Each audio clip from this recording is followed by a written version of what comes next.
Porque Deus é o que opera em quem? Porque Deus, presta atenção aí, é o que opera em vós, tanto o querer como o efetuar, segundo a sua boa. Espera aí. Porque é Deus que opera em vós, tanto o querer como o efetuar, segundo a sua boa. A vontade de Deus é o quê? Boa, perfeita e agradável. Mas quem opera em nós é quem? É Deus, segundo a boa vontade dele. Por isso que ele está dizendo assim: obedeça a minha palavra e pratique o bem. Obedeça a minha palavra e faça porque é ele que te justifica. É ele que te justifica. Então não é o que vão pensar, o que vão achar de você. É o que Deus está pensando e está achando ao teu respeito. Porque é ele que vai dar ele que vai dar a sua recompensa. Aí muitas vezes você quer se justificar para os outros. A quem nada deve, nada teme. Descansa no Senhor. Porque não tem nada oculto que não seja. E só tem medo do oculto quem anda no pé, quem pratica errado. Tem uma coisa que eu falei desde o início, sempre falei desde o início do ministério. Muitas vezes chegava pessoas, desde a época onde nasceu esse ministério na garagem. Tinha pessoas que o Espírito Santo me mostrava o coração. Eles vinham para provar, para ver se era Deus na minha vida. Aí eu falava assim no culto. Falei assim, ó, muitas vezes eu falava assim, ó, tem pessoas que estão vindo aqui perguntando se é Deus. Deixa eu te dar um recado. Não tem máscara que dure para sempre. Se for Deus, vai prosperar. Se não for Deus, vai acabar por aqui. E até aqui tem um Senhor nos sustentado. Quem está entendendo? Saímos de dentro de uma sala, na verdade, né? Primeiro culto foi na sala da minha mãe. E agora já estamos aí, indo para a quarta igreja. Presta atenção. Eu repito as mesmas palavras. Se for Deus, vai prosperar. Ele vai continuar cuidando, guardando e prosperando como ele tem feito. Para aqueles que brincam. Por isso que você tem que andar firmado em Jesus. Por isso que, vamos lá, vou provar. Não tem problema, pode provar. Você está fazendo prova diretamente com Deus. Porque se você sabe em quem você está firmado, você não tem que ficar se explicando. O meu alvo e o teu alvo tem que ser obedecer a pá. Porque ele vai retribuir para mim e para você, segundo as nossas obras. Aquele que sabe o que planta não tem medo do que? Acabou. Se eu sei o que eu estou plantando, por que eu vou ter medo do que eu estou colhendo? Você tem que conhecer a verdade que está no seu, não a que distorcer ao teu respeito. E quem te justifica é quem? Pronto, então, você não tem que, anda pela palavra, você não tem que ficar se explicando, chorando, fazendo nada para ninguém. Você tem que andar pela palavra, é Deus que se levanta e julga a minha e a sua causa.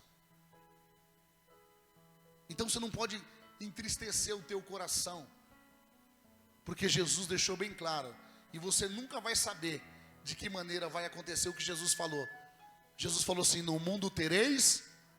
Você nunca vai saber de que maneira vai vir as aflições. Mas Jesus falou assim: tem de bom? Pronto, fica com as palavras de Jesus.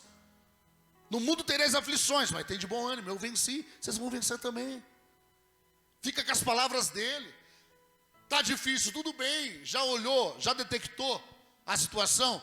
Agora o que você vai fazer? Você tem que reagir. Você não pode sair reagindo segundo a sua vontade, segundo os seus pensamentos. Você tem que reagir na direção da pá. Aí vai dar certo. Reaja na direção do Espírito e da palavra, não com a força do seu braço, segundo o seu querer. Reaja segundo a direção do Espírito. Pronto, aí você prospera. No tempo de Deus, Ele se manifesta e te dá vitória. No tempo dEle. O bom que a Bíblia nos garante: um dia para Deus é 1000 anos, e 1000 anos é como um. Pronto, o tempo dEle, deixa o tempo dEle. O tempo dele é diferente do meu e do seu. Só ande pela palavra e pelo Espírito, e Ele vai te justificar. Então o que ele está dizendo aqui? Filipenses 2,13. Porque Deus é o que opera, Ele manifesta, Ele faz, Ele executa em vós, tanto querer como efetuar. Espera aí, é Deus que coloca o querer e Ele que efetua. Presta atenção. Por isso que eu e você temos que andar segundo a vontade de, senão depois nós sai fazendo coisa e falando que é a vontade de, e não é. Não, Deus falou, e não é. Olha o 14, Filipenses 2,14. Fazei todas as coisas sem o quê? Nem o quê?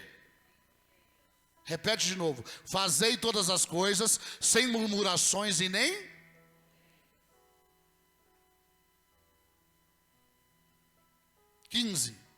Para que sejais irrepreensíveis e sinceros filhos de quem?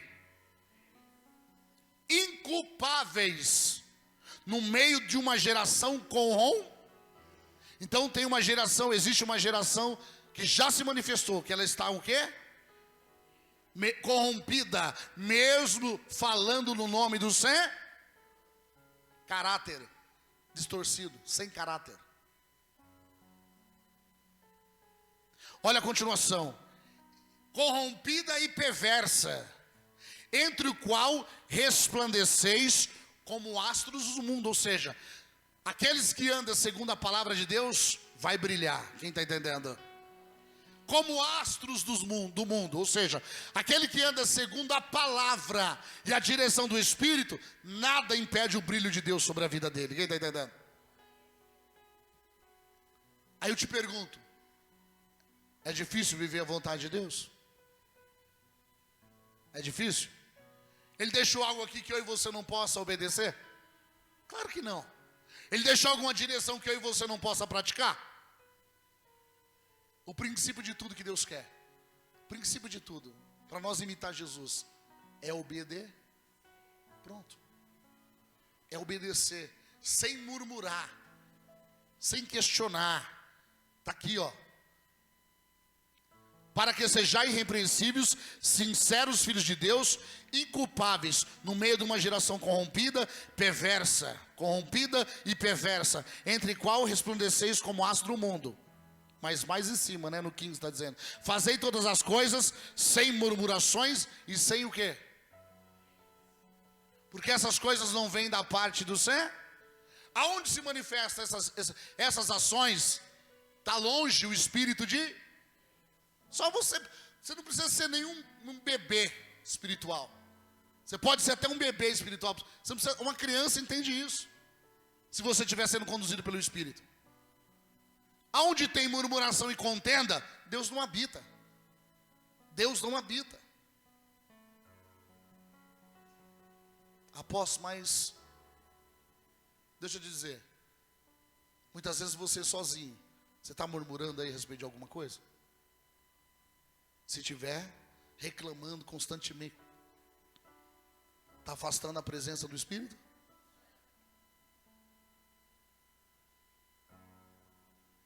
Contenda não precisa nem falar, né? Você vai precisar de mais alguém para criar essa contenda, né? Presta atenção, o que Deus está dizendo? Dessa maneira o Espírito Santo de Deus se entristece. E quando ele se entristece, diga assim, igreja, o Espírito Santo é uma pessoa. Aprenda isso. Ele é uma pessoa. Não entristeçais o Espírito Santo de Deus, a qual está selado, preparado para a redenção. Presta atenção. E o Espírito Santo de Deus está aqui sobre nós, conosco, para nos ensinar a obedecer como Jesus obedeceu, para nos levar para a promessa. A maior promessa que já está liberada para mim e para você é a vida eterna. Quem está entendendo?